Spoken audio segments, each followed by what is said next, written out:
Welcome students. आज हम second lecture of cone में कुछ एक्सरसाइजेस करेंगे और प्लस नेक्स्ट वाले आर्टिकल्स करेंगे। तो पहले हमारा जो क्वेश्चन है, plane through OX means x axis and OY means y axis, कि ऐसा प्लेन जो एक्स एक्सिस से पास कर रहा है और एक ऐसा प्लेन, दो प्लेन है हमारे पास, कि plane through OX and OY, कि one plane passing through x axis and one plane passes through y axis, include an angle alpha. उन दोनों के बीच में जो एंगल है वो अल्फा है, कि एक ऐसा प्लेन जो एक्स एक्सिस में से पास कर रहा है, दूसरा प्लेन जो वाई एक्सिस में से पास कर रहा है, उन दोनों के बीच में एंगल हमें दे रखे अल्फा है। Prove that there line of intersection, उन दोनों प्लेन्स, हमें ये पता है कि जब भी दो प्लेन इंटरसेक्ट करेंगे, प्लेन 1 प्लेन 2 जब इंटरसेक्ट करेंगे तो उनका इंटरसेक्शन जो आएगा that is always a line.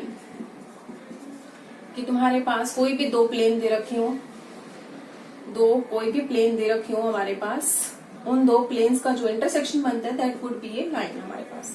तो वो एक लाइन बनती है, 3D शेप हमारे पास आएगी और दो प्लेन जब इंटरसेक्ट कर रहे हैं that would always be A line. तो इंटरसेक्शन जो है वो लाइन है। तो अब हम ऐसा प्लेन जो एक्स एक्सिस से पास कर रहा है, एक ऐसा प्लेन जो वाई एक्सिस से पास कर रहा है, उन दोनों के बीच में एंगल दे रखे हैं हमें अल्फा, और उनका जो लाइन ऑफ इंटरसेक्शन है हमने प्रूव करना है कि वो इस इक्वेशन को सेटिस्फाई करेगा, इस सरफेस के ऊपर लाई करेगा।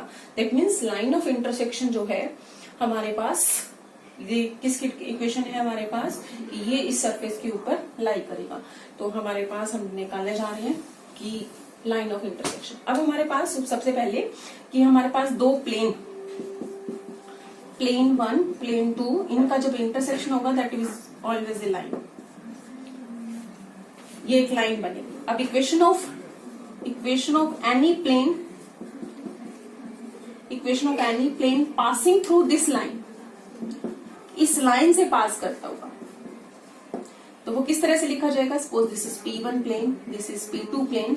तो एक नया प्लेन जो इस लाइन से पास कर रहा है, तो हमारे पास ये P1 दे रखा है सपोज, फिर नया प्लेन एक ये दे रखा था, इनके इंटरसेक्शन जो बनी हमारे पास एक लाइन थी, एक नया प्लेन जो इस लाइन से पास कर रहा है। ऑलरेडी P1 भी इसमें से पास कर रहा है, P2 भी इसमें से पास कर रहा है, काफी सारे प्लेन्स होंगे जो इसमें से पास करते जाएंगे, इस लाइन में से, पर्टिकुलर लाइन में से। तो वो किस तरह से होंगे, P1 plus K times P2 is equal to 0। तो हमारे पास ये प्लेन आते जाएंगे जो किस में से पास कर रहे हैं, इस लाइन में से पास कर रहे हैं। जैसे मैंने पहले भी बताया था कि हमारे पास कोई भी सरफेस दे रखी हो, this is surface 1, this is surface 2, equation, इन दोनों का जो इंटरसेक्शन बनेगा, एक नई सरफेस जो इनकी इंटरसेक्शन से पास कर रही है, that can be written as S1 plus K times S2 is equal to 0।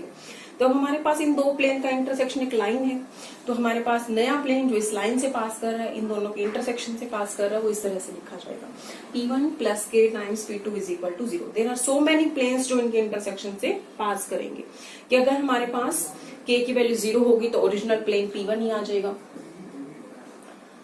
और K की वैल्यू हमारे पास 1 होगी तो P1 प्लस P2 एक प्लेन आ जाएगा, K की वैल्यू कुछ और आ जाएगी। तो depending upon K there are so many planes which passes through this line. Line क्या है हमारे पास, intersection of plane 1 and plane 2। तो अब हमारे पास पहले तो एक लाइन है एक्स एक्सिस और दूसरी लाइन है वाई एक्सिस। तो हमारे पास एक्स एक्सिस की इक्वेशन क्या होगी, इक्वेशन ऑफ एक्स एक्सिस, कि हमारे पास एक line which is intersection of these two planes, y is equal to 0 plane and z is equal to 0 plane. Equation of X axis ये है हमारे पास। इक्वेशन ऑफ वाई एक्सिस, दूसरा plane हमारे पास किसमें से, Y axis, equation of Y axis another line, this is Z X plane.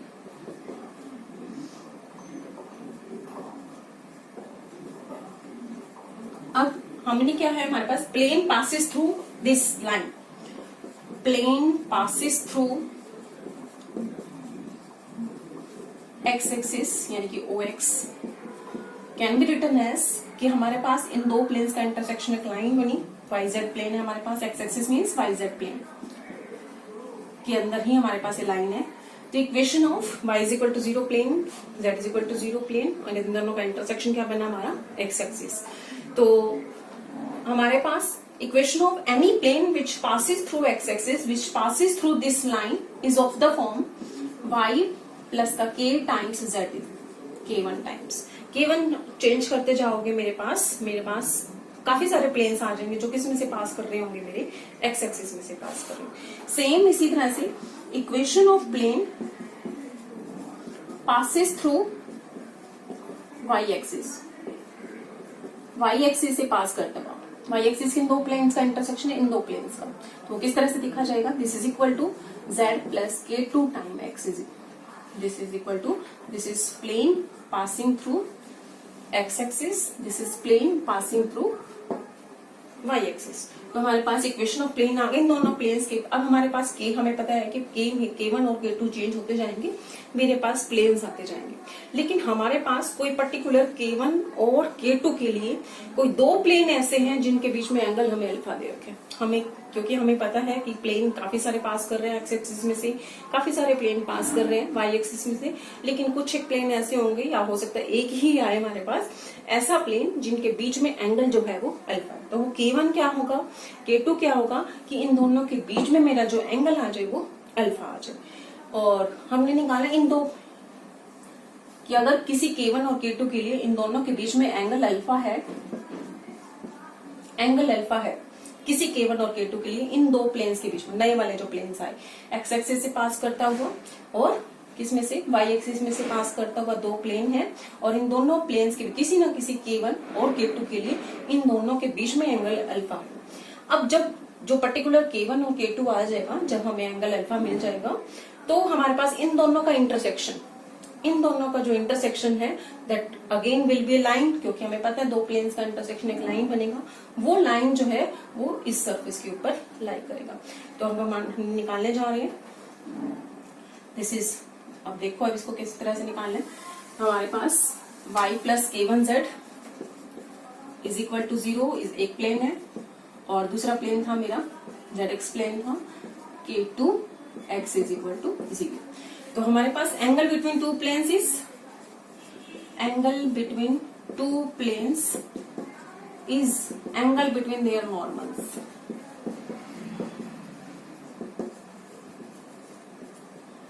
अब डायरेक्शन रेशियो निकालने जा रहे हैं, direction ratio of normal to 1, इस नाम 1 रख दिया फर्स्ट प्लेन का, दिस इज सेकंड प्लेन। किसी न किसी k1 और k2 के लिए दोनों के बीच में एंगल अल्फा होगा, तो हम वो फाइंड आउट करने जा रहे हैं कि किस k1 और k2 के पॉसिबिलिटी के साथ एंगल अल्फा होगा इन दोनों प्लेन्स के बीच में। दो प्लेन्स के बीच में एंगल का मतलब दोनों के नॉर्मल्स के बीच में। डायरेक्शन रेशियो हमारे पास, मुझे पता है कि अगर मेरी प्लेन की इक्वेशन ये हो ax प्लस by प्लस का cz plus d is equal to 0, तो abc is direction ratio of normal. तो सेम यहाँ पर मेरा 0x है, 0x प्लस का y प्लस का k1, तो मेरे डायरेक्शन रेशियो ऑफ नॉर्मल के आ जाएंगे 0 1 k1 फर्स्ट प्लेन के, एंड सेकेंड प्लेन के direction ratio of normal to plane 2, this is equal to x का कोफिशिएंट k2, y का कोफिशिएंट 0 एंड z का कोफिशिएंट। तो डायरेक्शन रेशियो फर्स्ट प्लेन की, direction ratio second plane की, normal की, और इन दोनों के बीच में एंगल दे रखे। तो एंगल के हमारे पास फॉर्मूले होते हैं, हमारे पास कोसाइन का फॉर्मूला भी है, दो लाइंस की डायरेक्शन रेशियो दे रखी हो, सपोज इस लाइन की डायरेक्शन रेशियो है a1 b1 c1, इस लाइन की direction ratio a2 b2 c2, और थीटा इन दोनों के बीच में एंगल हो, तो कोस थीटा कैसे लिखा जाता है हमें पता है, this is a dot b, और a का मैग्नीट्यूड b का मैग्नीट्यूड। इसी तरह से साइन थीटा कैसे लिखा जाएगा, साइन थीटा इज, यहाँ डॉट प्रोडक्ट लिया मैंने, यहाँ क्रॉस प्रोडक्ट लिया, दोनों को डिवाइड कर दूं तो मैं tan थीटा आ जाएगा। तो tan थीटा की वैल्यू कितनी आ गई, this is equal to a cross b and divided by a dot. तो this is magnitude of, this is already scalar quantity. तो डायरेक्शन रेशियो हमारे पास, तो हमारा जो एंगल है, अब ध्यान से देखो इन दोनों प्लेन्स के बीच में एंगल हमें k1, किसी k1 और किसी k2 के लिए एंगल अल्फा हो, तो हम वो k1 और k2 निकालने जा रहे हैं। तो मेरा जो क्वेश्चन में दे रखा टेंजेंट अल्फा दे रखे, तो हम आंसर जो है वो टेंजेंट थीटा का ही लिखेंगे।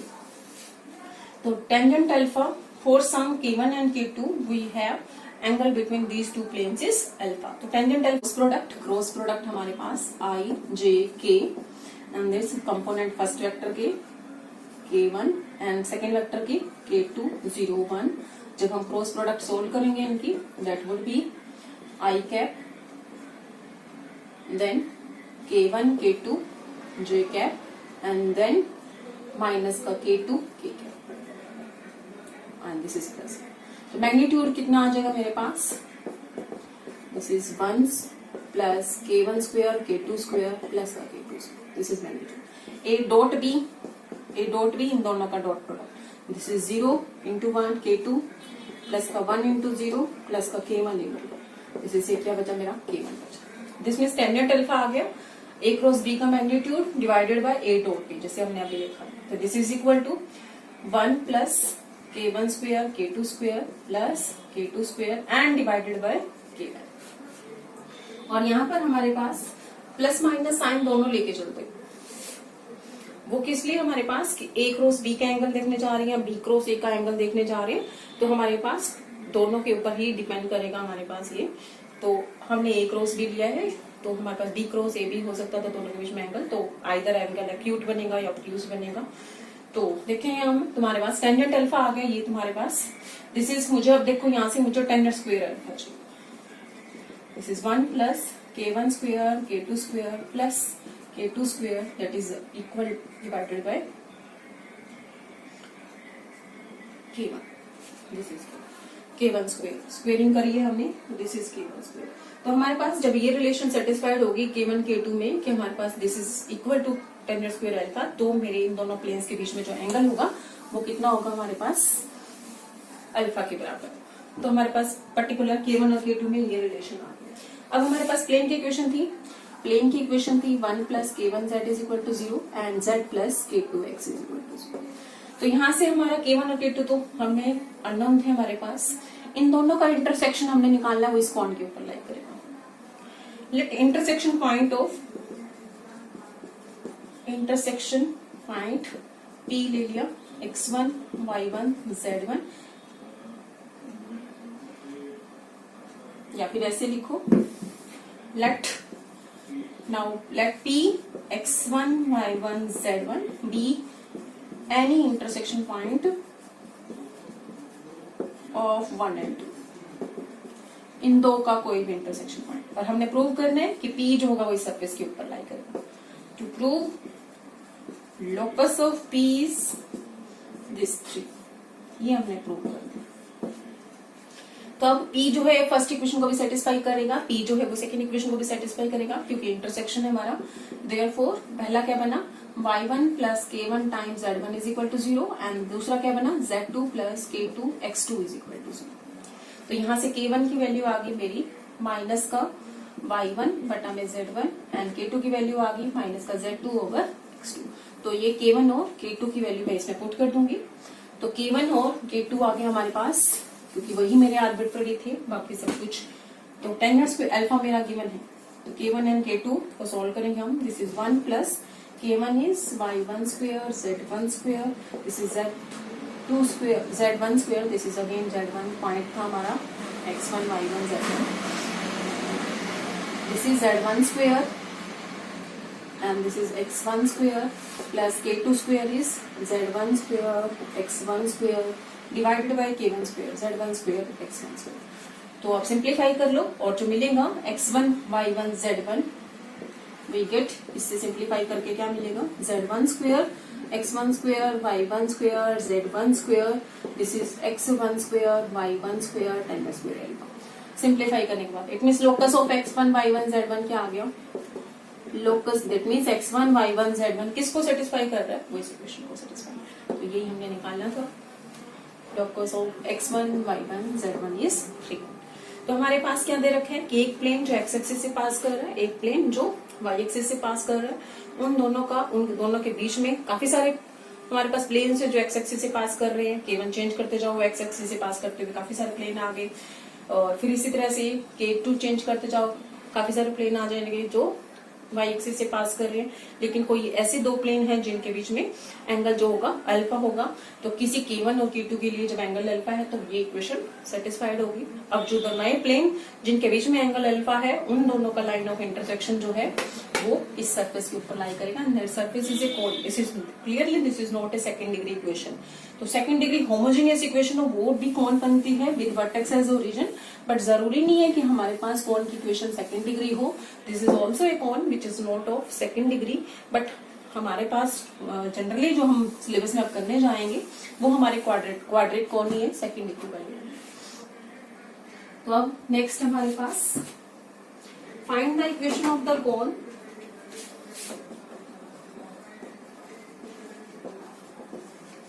विद वर्टेक्स एज ओरिजिन, जिसकी वर्टेक्स जो है वो ओरिजिन, एंड फिर क्या दे रखे हमारे पास, and which passes through the guiding curve जो है वो दे रखी है, which passes through the curve which passes the curve of intersection of these surfaces, दो surfaces का intersection। surfaces जो है वो मेरी कॉनिकॉइड होंगी, this is surfaces। पहला कॉनिकॉइड है मेरे पास 4x square plus y square plus z square minus plus का 2x प्लस का 4z प्लस का 8, this is S1, S2 4x square y square z square x plus 2z is equal. तो हमारे पास इन दोनों का ये सर्फेसिस है, इन दोनों का जो इंटरसेक्शन बनेगा, इंटरसेक्शन विल बी कॉनिक। तो गाइडिंग कर्व जो है वो मेरी कॉनिक दे रखी है। अब कल तुमने देखा था कि सरफेस को प्लेन के साथ इंटरसेक्ट किया जाए तो भी कॉनिक, और सरफेस को जब सरफेस का इंटरसेक्शन निकालना है तो भी हमारे पास कॉनिक बनेगा। जैसे हमने स्फीयर की केस में किया था कि हमारा इंटरसेक्शन जो है वो सर्कल ही बनता है, S1 स्फीयर हो, S2 स्फीयर हो, but this is not sphere, conicoid है हमारे, जनरली एलिप्सॉइड की फॉर्म हो सकती है। तो हमारे पास जो इंटरसेक्शन है वो कॉनिक बनेगा, और हमने निकाला था इसकी इंटरसेक्शन, हमारे पास इनका इंटरसेक्शन सर्कल बनता था कि इंटरसेक्शन सर्कल कैसे निकाला था हमने, S1 और S2 का इंटरसेक्शन निकालूं, या फिर मैं S1 और S1 माइनस S2 का इंटरसेक्शन निकालूं, बोथ आर सेम, क्योंकि जो इंटरसेक्शन पॉइंट इसको सेटिस्फाई कर रहे हैं, इसको सेटिस्फाई कर रहे हैं, वो इसको भी सेटिस्फाई कर रहे हैं। या फिर तीसरा मैं ले सकती थी S2 और S2 and S1 minus S2 का इंटरसेक्शन। तो इन तीनों में से इन तीनों का इंटरसेक्शन सेम ही बनने वाला है, and that would B this circle. Same अब यहाँ पर कि S1 और S2 का जो इंटरसेक्शन है वो कॉनिक बनने वाला है, लेकिन मैं S1 और S2 का इंटरसेक्शन निकालूं या S1 S2 का इंटरसेक्शन निकालें, ये जो इंटरसेक्शन पॉइंट है दोनों को सेटिस्फाई करें, इंटरसेक्शन पॉइंट इन दोनों को भी सेटिस्फाई करेंगे, और इंटरसेक्शन पॉइंट इन दोनों को भी सेटिस्फाई करेंगे। तो कॉनिक जो बनने वाला है वो यहां से निकाल दूं, तो यहां से निकाल दूं, तो यहां से निकाल दूं, वो थर्ड तीनों के तीनों जो होंगे वो सेम होंगे। तो हमारे पास कॉनिक की इक्वेशन क्या ले लूं, गाइडिंग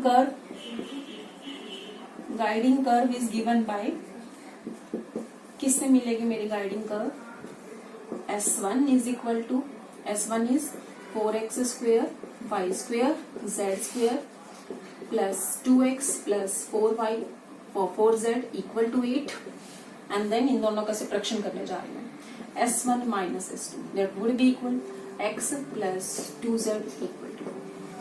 तो हमने कल देखा था कि जब भी मेरी कॉन की इक्वेशन निकालनी विद वर्टेक्स एट ओरिजिन, तो मेरी कॉनिकॉइड की इक्वेशन को होमोजेनाइज कर दूं, होमोजीनियस बना दूं। तो इन दोनों में से मैं कुछ भी ले सकती हूँ होमोजीनियस बनाने के लिए, वो तुम्हारे ऊपर है। तो मैं S1 ही ले रही हूँ, S1 को होमोजीनियस बनाना है with the help of this plane. तो अब यहाँ से क्या बना, x plus 2z/4 is equal to 1 को मैं कहीं भी इंट्रोड्यूस कर सकती हूँ। तो हमारे पास जहाँ लीनियर फैक्टर है वहां तो मुझे ऐसे ही रखनी है वाली टर्म, और जहां मेरी कांस्टेंट टर्म है वहां उनका स्क्वायर करना है। Make homogeneous equation 1 with the help of this 3 ले लेते हैं। तो क्या बना मेरा, तो हम इक्वेशन 1 को होमोजेनियस बनाने जा रहे हैं विद द हेल्प ऑफ 3। तो हमने क्या लिखा, this is 4x square plus का y स्क्वायर प्लस का z स्क्वायर, ये दोनों लीनियर टर्म्स हैं, तो दोनों को मैंने इकट्ठा ही ले लिया, मल्टीप्लाई कर दिया किसके साथ, इसके साथ x plus 2z/4, and then this is constant term, तो यहाँ स्क्वायर मल्टीप्लाई करेंगे, तो 1 को मैं कहीं भी इंट्रोड्यूस करूं मल्टीप्लाई के साथ कोई फर्क नहीं पड़ेगा। तो दिस वुड बी, ये जो टर्म है तुम्हारे पास, दिस यहाँ से 2 बाहर निकल आएगा, x प्लस 2z अगेन, तो this would B 2 times x plus 2z का स्क्वायर डिवाइडेड बाय 4। फिर से ये क्या बनेगा मेरे पास, x प्लस 2z का स्क्वायर, एंड दैट इज 16 हो जाएगा यहाँ पर, यहाँ 8। तो दिस इज अगेन, ये टर्म जो है वो मेरी कैंसिल हो जाएगी। तो मेरा जो बना इक्वेशन ऑफ कोन आ गई 4x स्क्वायर प्लस का y स्क्वायर प्लस का z स्क्वायर इक्वल टू 0। ये दोनों टर्म खत्म हो गई। तो मेरे पास जो कोन की इक्वेशन है, this is equation of cone, this is equal to 0। तो ये हमारी equation of cone with vertex as origin. ये तुम्हें दिख रहा है होमोजेनियस इक्वेशन है मेरी। होमोजेनियस इक्वेशन हमेशा कोन को रिप्रेजेंट करेगी with vertex as origin. Next है हमारे पास find the equation of cone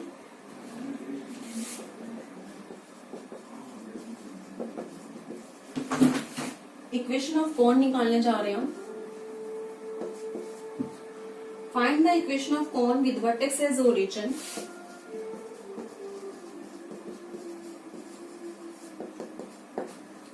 vertex origin है मेरे पास and base is circle.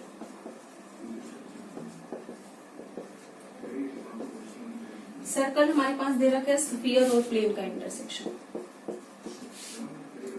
This is B square and x is equal to, तो this is x is equal to a। Plane में हमारे पास circle बनेगा ये। शो दैट, अगला part पहले तो इक्वेशन ऑफ कोन निकालनी है, इसी का ही अगला part. Show that the section of the cone, first ये निकालना है मुझे एंड सेकेंड पार्ट निकालना है। Show that the section of cone, cone का काटा जा रहा है, इसी कोन को जो हम निकालेंगे यहाँ से। The section of cone by a plane, plane से काटना है मुझे, पैरेलल टू XY प्लेन। कि हमारे पास XY प्लेन के पैरेलल एक प्लेन होगा और वो जो सेक्शन बनेगा दैट इज हाइपरबोला। तो सेक्शन जो बनेगा वो हाइपरबोला बनेगा। पहले तो मुझे कोन की इक्वेशन निकालनी है, होमोजेनियस बनाना है with the help of plane conicoid की equation. x by is equal to 1। तो मेरे पास यहाँ पर जहां कांस्टेंट टर्म है वहां मैं स्क्वायर इंट्रोड्यूस कर दूंगी। इक्वेशन ऑफ कोन क्या आ जाएगी मेरी, make one homogeneous with the help of 2। तो ये आ गई मेरी y square plus z square b square. 1 को मैं कहीं भी इंट्रोड्यूस कर सकती हूँ, तो दिस इज, ये आ गया मेरा a square y square plus a square z square, this is b square x square. तो ये आ गई equation of cone, second degree homogeneous equation with vertex as origin. तो ये मेरा कोन बन गया। अगला पार्ट, सेक्शन ऑफ कोन निकालना है by a plane parallel to XY plane. तो XY प्लेन की इक्वेशन होती है z is equal to 0। This is XY plane. Parallel to XY plane की इक्वेशन क्या हो जाएगी, z is equal to something constant k। z is equal to k is a plane parallel to XY।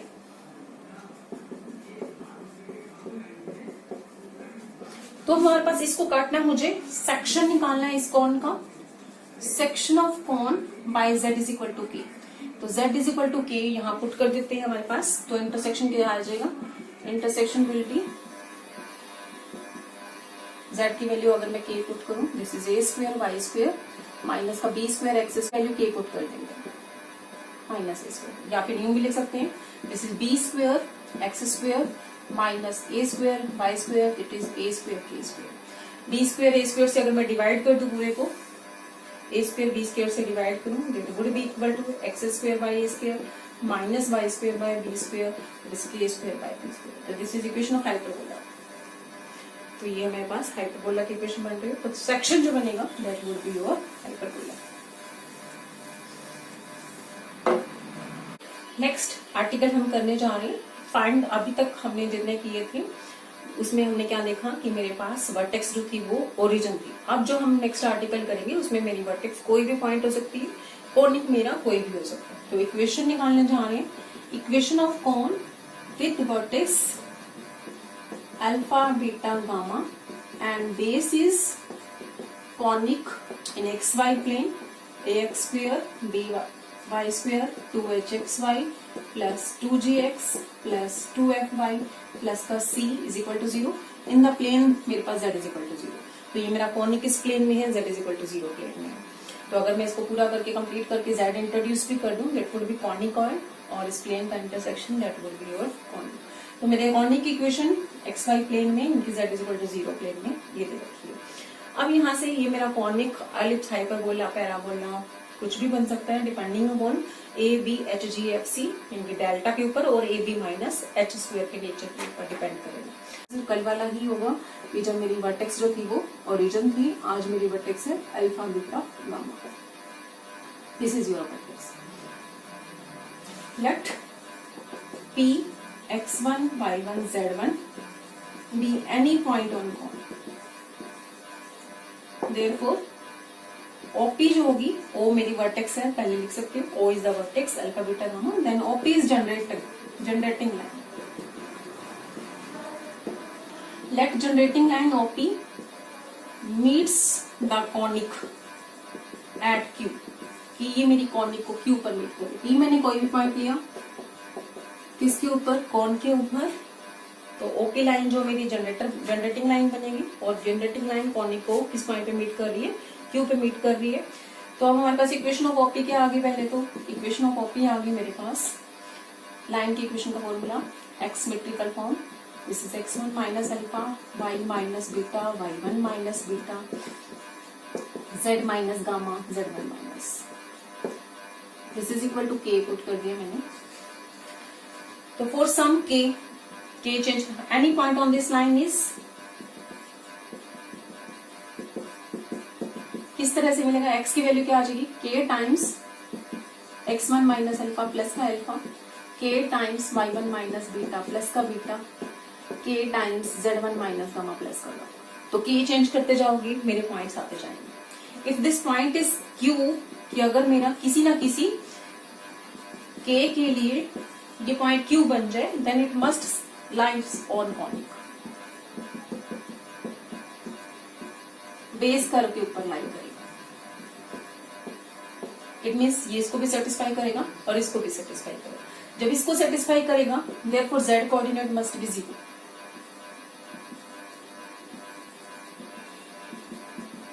क्योंकि मेरा plane क्या है, ये z is equal to 0 plane, तो z इज इक्वल टू 0 है, तो मेरा k आ जाएगा k z1 minus gamma plus का गामा इज 0। तो हमारे पास k की वैल्यू आ गई माइनस का गामा z1 माइनस गामा। तो इस k की वैल्यू के लिए तो हमारे पास वो इस प्लेन के ऊपर लाई करेगा, लेकिन मेरे पास किसको भी सेटिस्फाई करना है, इस कॉनिक को भी सेटिस्फाई करना है।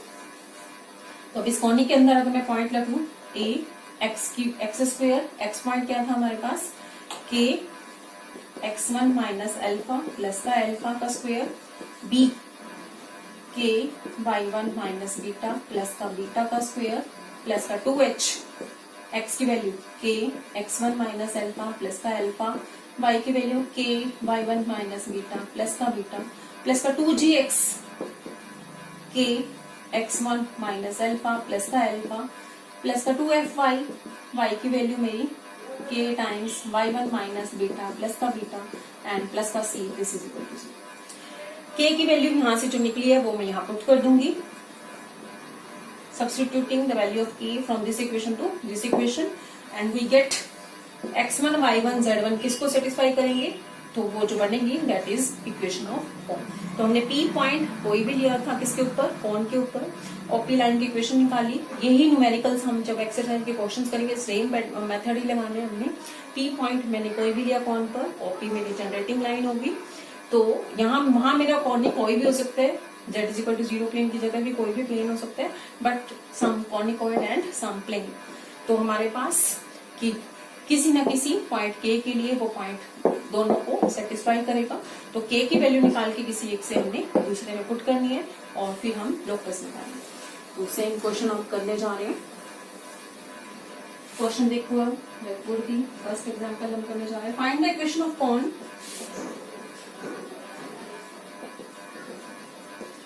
With vertex 1 1 1। वर्टेक्स दे रखी है मेरी 1 1 1 and which passes through the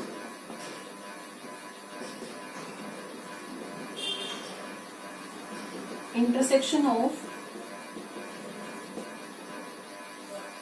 sphere दे रखे x square y square z square is equal to 1 और एक प्लेन स्फीयर और plane x plus y plus z is equal to. तो ये मेरा कॉनिक बनेगा और वो कॉनिक क्या होगा, स्फीयर और प्लेन का इंटरसेक्शन। तो मुझे पर्टिकुलर पता है क्या बनता है, मेरा सर्कल होगा। और ये सर्कल भी ध्यान से देखो, इसका सेंटर है मेरा 0 0 0 सेंटर है हमारे पास, और ये प्लेन है हमारे पास x plus y plus z is equal to 1। तो स्टैंडर्ड स्फीयर है हमारे पास। तो मेरा जो है कि मेरा बेस जो है वो ये सर्कल बन रहा है और वर्टेक्स जो है वो मेरी 1 1 1 1 है। तो करने का मेथड वही, लेट p हमारे पास x1 y1 z1 be any point on cone, फिर से वही सब कुछ कि p o मेरी वर्टेक्स है एंड लेट o हमारे पास वर्टेक्स है, therefore OP जो होगी मेरी जनरेटिंग लाइन बनेगी। इक्वेशन ऑफ OP आ गई मेरी, क्या बनी OP की इक्वेशन, दिस इज P मैंने लिया x1 y1 z1, equation of OP is x1 minus 1 y minus 1 y1 minus 1 z minus 1 z1 minus 1, and this is any point on this line OP is something k, this क्या बनेगा वो k into x1 minus 1 plus का 1, k into y1 minus 1 plus का 1, k into z1 minus 1 plus का। तो x की value आ गई इन दो को सोल्व करके, y की वैल्यू आ जाएगी इन दो को सोल्व करके, z की वैल्यू इन दो को सोल्व करके। If this point is q, then it must lie on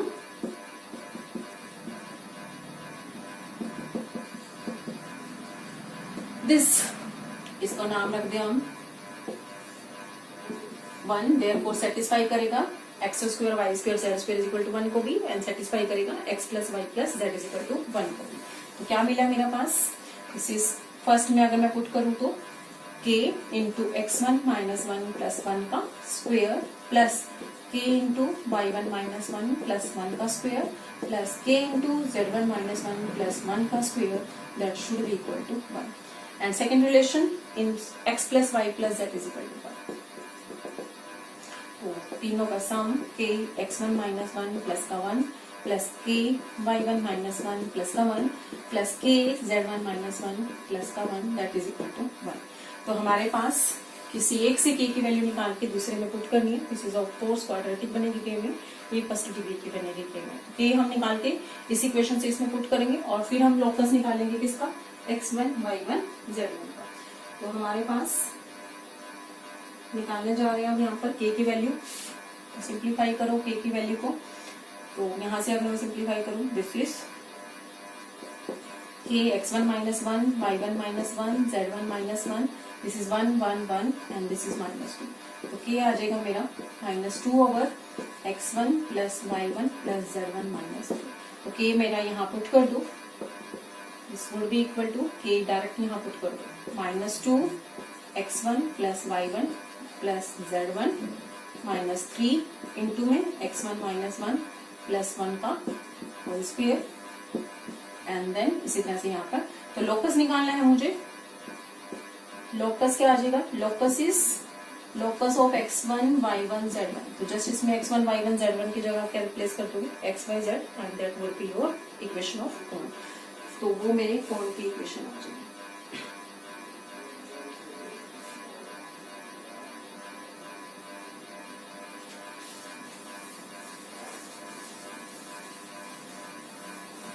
ये किसी का ही अल्टरनेट हमारे पास मेथड है, थोड़ा शॉर्ट मेथड बनेगा, बट हमारे पास कुछ क्वेश्चन में पर्टिकुलर हमें यही भी लगाना पड़ेगा डिपेंडिंग अपॉन द क्वेश्चंस कि मेरे वर्टेक्स 1 1 1 है, p मैंने लिया ही नहीं। तो हमारे पास इक्वेशन ऑफ p, मेरा कोई भी पॉइंट है हमारे पास कौन का, x1 y1 z1, equation of line of p। OP line की इक्वेशन को मैं LMN के फॉर्म में लिख सकते हैं। LMN is direction cosines, passing point is 1 1 1, LMN is direction ratio of line of p। फिर से इसी को मैं k पुट कर दूं। अब मेरे LMN मेरे जो होंगे वो अननोन है। वहां मेरा क्या अननोन, जैसे थे मैंने लोकस निकाला था x1 y1 z1, तो यहाँ मैंने लिया ही नहीं x1 y1 z1, तो मैं LMN आर्बिट्रेरी ले लूं। LMN जो है वो x1 माइनस 1 है, L is x1 minus 1 y1, ये सारा। तो हम देख लेंगे उसके बाद। Let it meet any point on this line is it is LK plus 1, MK plus 1, NK plus 1. If it point Q, अगर ये पॉइंट Q है, then it must lie on cone. Cone क्या है मेरा? स्फीयर की equation और plane की equation का इंटरसेक्शन। तो हमारे पास इन दोनों को सेटिस्फाई करेगा। LK plus 1 का स्क्वायर, MK plus 1 का स्क्वायर, NK plus 1 का square, that should be equal to 1। यहाँ से क्या बनेगा मेरा? x plus y plus z is 1, LK plus 1 plus MK plus 1 plus NK plus 1 that is equal to 1। तो ये मेरी k की वैल्यू निकाल के यहाँ पुट कर देंगे हम। तो यहाँ से k आ गया मेरा L plus M plus N, this is -2। k की वैल्यू आ गई मेरी -2 over L plus M plus N। तो यहाँ k मैं पुट कर दूंगी, फिर से उसी तरह से k पुट कर दो तुम्हारे पास किससे? सेकेंड इक्वेशन से फर्स्ट इक्वेशन में हमने पुट कर दिया, that is L into k की value -2 L plus M plus N, again फिर +1 का square plus M K plus 1, M into k की value -2 L plus M plus N plus 1 का square, N into -2 L plus M plus N square plus 1 का square that is equal to 1। अब इसको simplify कर लो, whole square खोल दो, नीचे L plus M plus N का स्क्वायर सिंप्लीफाई करने के बाद जो तुम्हारा बचेगा मैं डायरेक्ट लिख रही हूँ। देखो we get L square M square N square minus का 2 LN माइनस का 2 LM माइनस का 2 MN, this is equal to 0। तो ये मेरा बचेगा सिंप्लीफाई करने के बाद। वहां भी तुम सिंप्लीफाई कर सकते हो बिल्कुल सेम वहां पर हम, बट अब मेरा LMN जो है मेरी डायरेक्शन रेशियो थी इस लाइन की, और हमारे पास डायरेक्शन रेशियो आएंगे क्या? डायरेक्शन रेशियो अब आएंगे मेरी L है मेरे पास x1 - 1, M है मेरा y1 - 1, N इज मेरा z1 - 1। तो LMN की वैल्यू यहाँ मैंने पुट कर दी, वहां मैंने डायरेक्ट लिखा था LMN मेरे डायरेक्शन रेशियो, यहाँ से 2 पॉइंट फॉर्म से मैंने डायरेक्शन रेशियो निकाल दी। तो मेरा क्या बना? 2 point form, this is x1 - 1 का स्क्वायर, y1 - 1 का स्क्वायर, z1 - 1 का square minus 2 times LM that means x1 - 1 y1 - 1, 2 times LM that is x1 - 1 y1 - 1, 2 times MN y1 - 1 z1 - 1। Locus क्या बना मेरा? Locus of x1 y1 z1 is, तो क्या बन जाएगा? It is x - 1 square y - 1 square z - 1 square, 2 times x1 x - 1 y - 1, 2 times this is LN था यहाँ पर मेरा, this is z1 - z, 2 times x - 1 y - 1, 2 times y - 1 z - 1। तो locus आ गया कि x1 y1 z1 किसको सेटिस्फाई कर, बस इसको आप एक्सपैंड करना, तुम्हें खोलना, and that will be your second degree equation. अब जो आएगी कांस्टेंट टर्म इसमें डेफिनेटली बचेगी, क्योंकि मेरी जो वर्टेक्स है वो 0 0 0 की बजाय 1 है। तो हमारे पास कोई भी मेथड लगा सकते हो। अल्टीमेटली बस तुम्हारे पास एक इक्वेशन ऑफ लाइन OP निकालनी है। Any point on this line OP is, if it is point Q then it must satisfy the equation of the conic। तो कॉनिक इक्वेशन में से जब हम कॉनिक इक्वेशन निकालेंगे तो किसी k की वैल्यू किसी के इक्वेशन से निकाल के दूसरी में पुट करेंगे, और लोकस निकालेंगे किसका? x1 y1 z1।